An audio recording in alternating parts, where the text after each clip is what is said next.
ज्योति Odia tutorial को आपण मानक स्वागत। आज वीडियो रे आमे माने साहाड़ा वृक्षर द्वितीय भाग को आलोचना करिबा। प्रथम भाग रे आमे माने सारला दासंक कविंकर परिचय वर्णना मध्य करथिले, किछि कवितांश मध्य आलोचना करिसेंते। आमे एथिरे देखिबा को पाइबा साहाड़ा वृक्ष रे कि गांधारी को ब्रह्म राक्षसी दोष थिबो एवं धृतराष्ट्र को मध्य सेही दोष लागिथिबो। सेथि पई तांको व्यास कौन कही ना गांधार सेन को, गांधार सेन अर्थ गांधारी पिता को से कही गांधारी को साहाड़ा वृक्ष सहित विवाह करदेले तांकर समस्त दोष तांकर रिष्ट खंडन हम बा दोषी कन्या जे अछंती तांकर रिष्ट खंडन हवा कथा आमे एही पर्यंत आलोचना करथिले। साहाड़ा वृक्षर उपकारिता जहाँ आमे स्वयं वृषभ मुखर शुणा पाइबा, जहाँ को मध्य स्वयं शिव ग्रहण करिसेंते। साहाड़ा वृक्षर समस्त विषय वस्तु यदि आमे देखंती तो एथिरे महाभारत रे उपाख्यान मध्य व्यासंक मुखर होईछि किपरि भाबरे वेद उपनिषद रे साहाड़ा वृक्ष को गोटे मान्यता दिया जाइछि। आमे माने ए सबु आलोचना करि सारिथिले। जदि आपण माने वीडियोटी देखि नाहंती ताले डिस्क्रिप्शन बॉक्स को जाई प्रथम वीडियोटी देखि नियंतु, काहेकि ना वीडियोटी देखि सारला परे आपण निश्चय द्वितीय वीडियोटी को सठिक भाव में बुझीपारे। साहाड़ा वृक्षर विषय वस्तु बा महिमा विषय रे जदि आमे कहिबा, जदि गांधार सेन को बा गांधार सेन कौन कहउचंती ना से कहउचंती कि मो नबरर मझा स्थान रे साहाड़ा वृक्ष अछि आ मु ताको पूजा करूछि। व्यास पचारि कहीं पूजा कहीं ना से कर तार रथ चक बोली उपाख्यान कर किए ना व्यास। व्यास कहते गांधार सेन को, गांधार सेना प्रति उत्तर रे कहते से हूँ कौन ना कर तार रथ चक बा सूर्यंक रथर चक ही थिबारु आउ कौन ना दर्शने अर्थ थरे देखीदेले मोर हरई कोटि पातक से हरण करिनिए किए साहाड़ा वृक्ष से कोटि पातक बा कोटि पाप हरण करे बोली एथिरे किए कहिसेंती ना गांधार सेन उपाख्यान करिसेंती। कहा आगरे ना व्यासंक आगरे। आउ कौन कह जाउची ता पर पदठु आमे माने आलोचना करिबा। देखंतु व्यासे बोइले राजा नुहई हेमंत तुम्भर तहु सुण हे शास्त्र संगत। से कहउचंती तुम्हे जहाँ कहिल सेपरी नुहे। कि कहउचंती व्यास तू जहाँ कहिलु गांधार सेन से सबु एपरी नुह। केहू परी बा शास्त्र कौन कहूची बा शास्त्र एथिरे केउं मत प्रदान करुची बा शास्त्र साहाड़ा वृक्ष विषय केउं मत प्रदान करिछि ताहा मो मुखरु सुन। कि कहउचंती ना व्यास कहउचंती शास्त्र रे साहाड़ा वृक्ष विषय कौन लिपिबद्ध होई रही ताहा मो मुखरु शुणिबा पई कि कहउची ना व्यास कहउचंती। कौन है वृषभ मास कृष्ण पक्ष तिथि जे दशमी गुरुवार शतभिक्षा नक्षत्र विजय विश्वनाथ स्वामी। वृषभ मास वैशाख मासर उपाख्यान करा जाइछि। कृष्ण पक्ष तिथि रे दशमी दिन गुरुवार शतभिक्षा नक्षत्र रे कौन करचंती ना विश्वनाथ स्वामी अर्थ महादेव बा शिव को उपाख्यान करा जाउछि। से कौन कहउचंती ना शिव कौन करचंती ना वृषभ मास रे तुमर कृष्ण पक्ष तिथि रे गुरुवार दिन शतभिक्षा नक्षत्र रे बुली बाहरिचंती। कोठी के बुलीबा पे बाहरिचंती ना से त्रिपुर बुलीबे, तीन भुवन स्वर्ग मर्त्य और पाताल को भ्रमण करिवे। किए ना विश्वनाथ स्वामी अर्थ महादेव।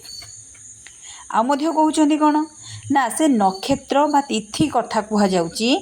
नंदिकेश्वर देव वृषभ पलाणी पीठी रे विजय कले देव पिनाक्षी शूल पाणी। से त्रिशूल बा पिनाक्षी रूपक धेनु ओ धरिथिबारु ताको पिनाक्षी बोली कहा जाए। शूल पाणी बोली मध्य उपाख्यान करा जाइछि। काहाकू ना तुमर महादेव को पिनाक्षी रूपक धनु को शिव धारण करिथिबारु तांको नाम पिनाक्षी शूलपाणी नाम रे नामित करा जाइछि। आउ मध्य शिवंकर बहु नाम एथिरे सारला दास वर्णना करिसेंती। आउ मध्य कहउचंती कोन ना हृदय आभरण उढंग शपथ फेरु ଅନ୍ତରିକ୍ଷେ ବାଜଇ ନବଲକ୍ଷ ଡମ୍ବରୁ। ସେ କ'ଣ କୁହାଯାଉଛି ନା ହୃଦେ ଆଭରଣ ଶୃଢ଼ଙ୍ଗ ଶପଥ ଫେରୁ ଅନ୍ତରିକ୍ଷେ ବାଜଇ ନବଲକ୍ଷ ଡମ୍ବରୁ। ଅର୍ଥ ସେ କହୁଛନ୍ତି ହୃଦୟରେ ଆଭରଣ ଅର୍ଥ ଘୋଡ଼ାଇ ରଖିଛନ୍ତି। ହୃଦୟକୁ କ'ଣ ଘୋଡ଼ାଇ ରଖିଛନ୍ତି ନା ଉଢ଼ଙ୍ଗ ଶପଥ ଫେରୁ। ଉଢ଼ଙ୍ଗ ଅର୍ଥ ସାପ, ଶପଥ ଅର୍ଥ ସାତ ଫେଣା ବିଶିଷ୍ଟ ସାପକୁ ବା ସାତ ଫେଣା ବିଶିଷ୍ଟ ସାପକୁ ସେ କ'ଣ କରିଛନ୍ତି ତାଙ୍କ ହୃଦୟରେ ଆଭରଣ ପରି ବା ଅଳଙ୍କାର ପରି ରଖିଛନ୍ତି। ଆଉ ସେଇ ସମୟରେ କ'ଣ କରିଛନ୍ତି ନା ଅନ୍ତରିକ୍ଷେ ବାଜଇ ନବଲକ୍ଷ ଡମ୍ବରୁ। ଅର୍ଥ ଶିବଙ୍କ ହାତରେ ଥିବା ଡମ୍ବରୁର ଶବ୍ଦ ଅନ୍ତରିକ୍ଷରେ ନବଲକ୍ଷ ଥର ଗୁଞ୍ଜରଣ ଘଟୁଛି। କେଉଁ ସମୟରେ ନା ଯେଉଁ ସମୟରେ ସ୍ୱୟଂ ଭଗବାନ ତ୍ରିପୁର ଭୋଗନ କରିବା ପାଇଁ ବାହାରିଛନ୍ତି ସେଇ କାଳର ବ୍ୟାଖ୍ୟା ବା ସେଇ କାଳର ବର୍ଣ୍ଣନା କଥା ଏଥିରେ ଶାରଳା ଦାସ କହୁଛନ୍ତି। ସେ କ'ଣ କରୁଛନ୍ତି ନା ତାଙ୍କ ହୃଦୟରେ ଶପଥ ହୁଡ଼ଙ୍ଗ ବା ସାପ ଶପଥ ଫେରୁ ବିଶିଷ୍ଟ ସାତ ଫେଣା ବିଶିଷ୍ଟ ସାପକୁ ଧାରଣ କରିଛନ୍ତି। ତା ସହିତ ମଧ୍ୟ ଅନ୍ତରିକ୍ଷରେ କ'ଣ କରାଯାଉଛି ତାଙ୍କ ଡମ୍ବରୁର ଶବ୍ଦ ଆମେ ଜାଣିଛନ୍ତି ଡମ୍ବରୁଧାରୀ ମଧ୍ୟ ଶିବଙ୍କୁ କୁହାଯାଏ। ତ ସେଇ କାରଣରୁ ତାଙ୍କ ଡମ୍ବରୁର ଶବ୍ଦ କ'ଣ ହେଇଛି ନା ନବଲକ୍ଷ ଥର ଗୁଞ୍ଜରଣ କରୁଛି। କେଉଁଠି ନା ଅନ୍ତରିକ୍ଷରେ। କେଉଁଠି ଗୁଞ୍ଜରଣ କରୁଛି ନା ଅନ୍ତରିକ୍ଷରେ ନବଲକ୍ଷ ଥର ଗୁଞ୍ଜରଣ ଶୁଭୁଛି। କାହାର ନା ମହାଦେବଙ୍କ ତମର ଡମ୍ବରୁର ଶବ୍ଦ ଗୁଞ୍ଜରଣରେ ବା ଇକୋ ସାଉଣ୍ଡ ହୋଇକି ବାରମ୍ବାର ନବଲକ୍ଷ ଥର ଶୁଭାଯାଉଛି। କାହାକୁ ନା ତ୍ରିପୁରବାସୀଙ୍କୁ ବା ସ୍ୱର୍ଗ ଭୂମରେ ବା ଆମେ ଅନ୍ତରିକ୍ଷ କହିଲେ ବ୍ରହ୍ମାଣ୍ଡରେ ବୋଲି କୁହାଯାଏ। ମହାଶୂନ୍ୟରେ ବୋଲି ଆମେ ଆଖ୍ୟା ଦେଇପାରିବା। ମହାଶୂନ୍ୟରେ କ'ଣ ଶୁଭାଯାଉଛି ନା ନବଲକ୍ଷ ଡମ୍ବରୁର ଶବ୍ଦ ଶୁଭାଯାଉଛି। କୌତୁକେ ବିହଡ଼ନ୍ତି ସ୍ୱାମୀ ଦେବରାଜେ ବଇଲ ଆହରଣ ଦେବ ମଧ୍ୟପୁରେ ବିଜେ। ସେ କହୁଛନ୍ତି କ'ଣ ନା କୌତୁକେ ବିହଡ଼ନ୍ତି ସ୍ୱାମୀ ଦେବରାଜେ। ତମ ଦେବରାଜ ଇନ୍ଦ୍ରଙ୍କର ଯେ ସ୍ୱାମୀ ସେ ହେଉଛନ୍ତି କିଏ ନା ଶିବ। ବଇଲ ଅର୍ଥ ବୃଷଭ ବା ବଳଦକୁ ଏଥିରେ ସମ୍ବୋଧନ କରାଯାଇଛି। ଆହରଣ ବା ଉପରେ ବସି ବା ଆହରଣ କରି ଦେବ ମଧ୍ୟପୁରେ ଦିଗ ବିଜେ। ମଧ୍ୟପୁର ଅର୍ଥ ସ୍ୱର୍ଗ ମର୍ତ୍ତ୍ୟ ପାତାଳ କଥା ଏଥିରେ କୁହାଯାଇଛି। ମଧ୍ୟପୁରକୁ ଆମେ କହିପାରିବା ମର୍ତ୍ତ୍ୟପୁର ବୋଲି ମଧ୍ୟ କୁହାଯାଏ। ଅନେକ ତୀର୍ଥ ପଶି ଆସନ୍ତି ସୁଢ଼ଳେ ଚଳନ୍ତି ମହେଶ୍ୱର ବୈତରଣୀ ନଦୀ କୂଳେ।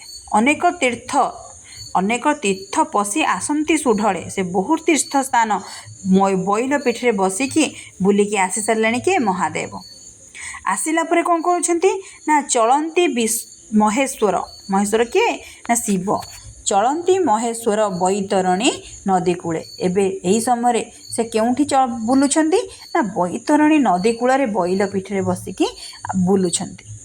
କେଉଁଠି ନା ମଧ୍ୟପୁରରେ ବା ମର୍ତ୍ତ୍ୟପୁରରେ ସେ ବୈଲ ପିଠିରେ ବସିକି କ'ଣ କରୁଛନ୍ତି ନା ମର୍ତ୍ତ୍ୟପୁରରେ ଭ୍ରମଣ କରୁଛନ୍ତି। କିଏ ଭ୍ରମଣ କରୁଛନ୍ତି ନା ମହାଦେବ ଭ୍ରମଣ କରୁଛନ୍ତି। ସାହାଡ଼ା ବୃକ୍ଷ ଗୋଟେ ଅଛି ବାମ କତି ଲାଗି ପତ୍ର ଗୋଟିଏ ଏକ ବୈଲ ମଥାରେ ଘେନିଲା ବେଗି। ସେ କ'ଣ କୁହାଯାଉଛି ନା ସାହାଡ଼ା ବୃକ୍ଷ ଗୋଟିଏ ଅଛି ବାମ କତି ଲାଗି। କାହାର ନା ଯେତେବେଳେ ବୈତରଣୀ ନଦୀ କୂଳରେ ବୁଲୁଥିବା ସମୟରେ ବୃଷଭ ବା ବୈଲର ବାମ ପାଖକୁ ଗୋଟେ ସାହାଡ଼ା ବୃକ୍ଷ ଗଛ ଥିଲା। ସେଇଠୁ ବୈଲ କ'ଣ କରୁଛି ନା ପତ୍ର ଗୋଟିଏ ଏକ ବୈଲ ମଥାରେ ଘେନିଲା ଲାଗି। ଅଥର ପତ୍ର କ'ଣ କରିଛି ନା ବୈଲ ସେ ପତ୍ରକୁ ଗୋଟେ ଆଣିକି କ'ଣ କରିଛି ନା ମଥାରେ ଘେନିଛି ବା ମଥାରେ ଲଗେଇଛି। କିଏ ବୈଲ ବା ବୃଷଭ କଥା ଏଥିରେ ବର୍ଣ୍ଣନା କରାଯାଉଛି। ଈଶ୍ୱର ପୁଛା କଲେ ଶୁଣ ହେ ମହାବୃଷଭ ଏ ପତ୍ର ଗୋଟିଏ ମଥାରେ ଘେନିଲୁ କି ସୁଲଭ ହୋଇବ। ଈଶ୍ୱର ଅର୍ଥ ମହେଶ୍ୱର ଯୋଗେଶ୍ୱରଙ୍କୁ କୁହାଯାଉଛି। ଈଶ୍ୱର ପୁଛା କଲେ ଈଶ୍ୱର ପଚାରୁଛନ୍ତି ଶୁଣ ହେ ମହାବୃଷଭ ହେ ବୃଷଭ ଏ ପତ୍ରକୁ ଗୋଟିଏ ତୁ ଆଣିଲୁ କି ସୁଲଭ ବା କି ସୁଫଳ ମିଳିବ ବୋଲି ତୁ ସାହାଡ଼ା ବୃକ୍ଷକୁ ଆଣିକି ମଥାରେ ଲଗେଇଛୁ ବୋଲି ପ୍ରଶ୍ନ କଲେ କିଏ ମହାଦେବ।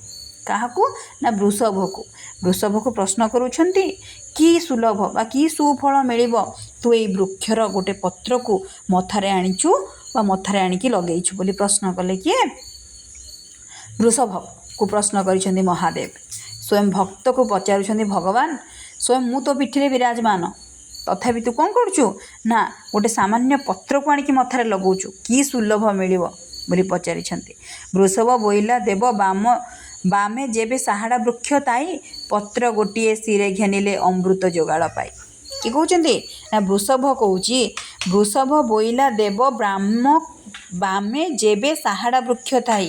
ବୃଷଭ କହୁଛି ଯେତେବେଳେ ବାଁ ଗଛ ବା ବାଁ ପଟରେ ସାହାଡ଼ା ବୃକ୍ଷ ଥିବ ତା ପତ୍ର ଗୋଟିଏ ଆଣିଲେ ଅମୃତ ଯୋଗାଳ ଅର୍ଥ ସୁସ୍ୱାଦୁ ଖାଦ୍ୟ ଭୋଜନ ମିଳିବ। କ'ଣ ହେବ ନା ସୁସ୍ୱାଦୁ ଖାଦ୍ୟ ମିଳିବ ଯଦି ସାହାଡ଼ା ବୃକ୍ଷର ପତ୍ର ଯଦି ସାହାଡ଼ା ବୃକ୍ଷ ତୁମ ବାମ ପଟରେ ଅଛି ଆଉ ତାକୁ ତୁମେ ଧାରଣ କରିଛ କ'ଣ ହେବ ନା ସୁସ୍ୱାଦୁ ଖାଦ୍ୟ ମିଳିବ। ଡାହାଣ ଭାଗେ ଯେବେ ବୟର ବୃକ୍ଷ ଥାଇ ତୁରନ୍ତ ତହିଁରୁ ପତ୍ର ଗୋଟିଏ ଘେନିଲେ ଶତ୍ରୁ କ୍ଷୟ ଯାଇ। ସେ କ'ଣ କହୁଛନ୍ତି ନା ଯଦି ଡାହାଣ ପାଖରେ ବୟର ବୃକ୍ଷ ବା ବରଗଛର ଗଛ ଅଛି ତା ପତ୍ରକୁ ଯଦି ତୁମେ ଆଣିଛ ତାହେଲେ କ'ଣ ହେବ ନା ତୁମର ଶତ୍ରୁ କ୍ଷୟ ଯିବ। ଯଦି ତୁମ ଡାହାଣ ପାଖରେ ବୟର ବୃକ୍ଷ ବା ବରଗଛ ଅଛି ତହିଁରୁ ପତ୍ର ଗୋଟିଏ ଘେନିଲେ କ'ଣ ହେବ ନା ଶତ୍ରୁ କ୍ଷୟ ଯିବ ବୋଲି କହୁଛନ୍ତି। କିଏ ବୃଷଭ କାହାକୁ କହୁଛି ନା ମହାଦେବଙ୍କୁ କହୁଛି। ଯେତେବେଳେ ମହାଦେବ ପଚାରିଛନ୍ତି କି ତୁ କାହିଁକି ସାହାଡ଼ା ବୃକ୍ଷର ଗୋଟେ ପତ୍ର ଆଣିକି ଶିରରେ ଧାରଣ କଲୁ ସେତେବେଳେ ସେ କ'ଣ କହିଛି ନା ଅମୃତ ଯୋଗାଣ ମିଳିବ ଯଦି ସାହାଡ଼ା ବୃକ୍ଷ ବାମ ପାଖରେ ଥିବ। ଆଉ ଯଦି ବୟର ବୃକ୍ଷ ଥାଏ ଡାହାଣ ପାଖରେ ତାହେଲେ କ'ଣ ହେବ ଯେତେକ ଶତ୍ରୁ ଅଛନ୍ତି ସମସ୍ତ କ୍ଷୟ ଯିବେ ବୋଲି ଏଥିରେ ବୃଷଭ କାହାକୁ କହିଛି ନା ସ୍ୱୟଂ ମହାଦେବଙ୍କୁ କହିଛି। ଆଗରେ ଶ୍ଵେତ ଦୁବ ଦେଖିଲେ ମଥାରେ ଘେନିବ ତଳି ଅନେକ ଦୋଷ କ୍ଷୟ ତମର ଯାଏ ଶୁଣିମା କପାଳି। କପାଳି ବୋଲି କାହାକୁ ସମ୍ବୋଧନ କରାଗଲା ନା ମହାଦେବଙ୍କୁ। ସେ କ'ଣ କହୁଛନ୍ତି ଆଗରେ ଶ୍ଵେତ ଦୁବ ବା ସ୍ୱଚ୍ଛ ଦୁବ ବା ଧଳା ଦୁବ ଦେଖିଲେ ତାକୁ ଆଣିକି ମଥାରେ ଘେନିବ। ମଥାରେ ଘେନିମ ତୋଳି ଅର୍ଥ ମଥାରେ କ'ଣ କରିବ ଘେନିବ ଅର୍ଥ ଲଗାଇବ। ଅନେକ ଦୋଷ କ୍ଷୟ ଯାଏ ଶୁଣିମା କପାଳି। ମୁଁ କ'ଣ ଶୁଣିଛି ଯଦି ସେ ଶ୍ଵେତ ଦୁବ ଆଗରେ ଥିବ ତାକୁ ମଥାରେ ଆଣିକି ଘେନିକି ଲଗେଇବ ତାହେଲେ କ'ଣ ହେବ ନା ଯେତେକ ଦୋଷ କରିଥିବ ଯେତେକ ପାପ କରିଥିବ ବା କିଛି କ୍ଷତି କରିଥିବେ କ'ଣ ହେବ ତାହା କ୍ଷୟ ଯିବ। ମୁଁ ଏକଥା ଶୁଣିଛି। କପାଳି ବୋଲି କାହାକୁ ସମ୍ବୋଧନ କରାଯାଇଛି ନା ତୁମର ଶିବଙ୍କୁ କପାଳି ବୋଲି ସମ୍ବୋଧନ କରାଯାଇଛି। ଆଉ କ'ଣ କୁହାଯାଉଛି ଦେଖ ତୁଳସୀ ବୃକ୍ଷ ଯେବେ ଦେଖିବ ପଛ ଗତି ଲେଉଟି ମଥାୟଣ ଘେନିମ ହାତେ ତୋଳିଲା ଝଡ଼ିଲା ପତ୍ର ଗୋଟି। ଯଦି ଯିବା ସମୟରେ ତୁଳସୀ ପତ୍ର ଗୋଟେ ଦେଖୁଛ ଖସି ପଡ଼ିଛି ତାକୁ ମଥାୟଣ ଘେନିବ। ନେକ୍ସଟ ଭିଡ଼ିଓରେ ଏଇଠୁ ଆଲୋଚନା କରିବା। ଯଦି ଭିଡ଼ିଓଟି ଭଲ ଲାଗିଥାଏ ତାହେଲେ ଲାଇକ୍ କରନ୍ତୁ।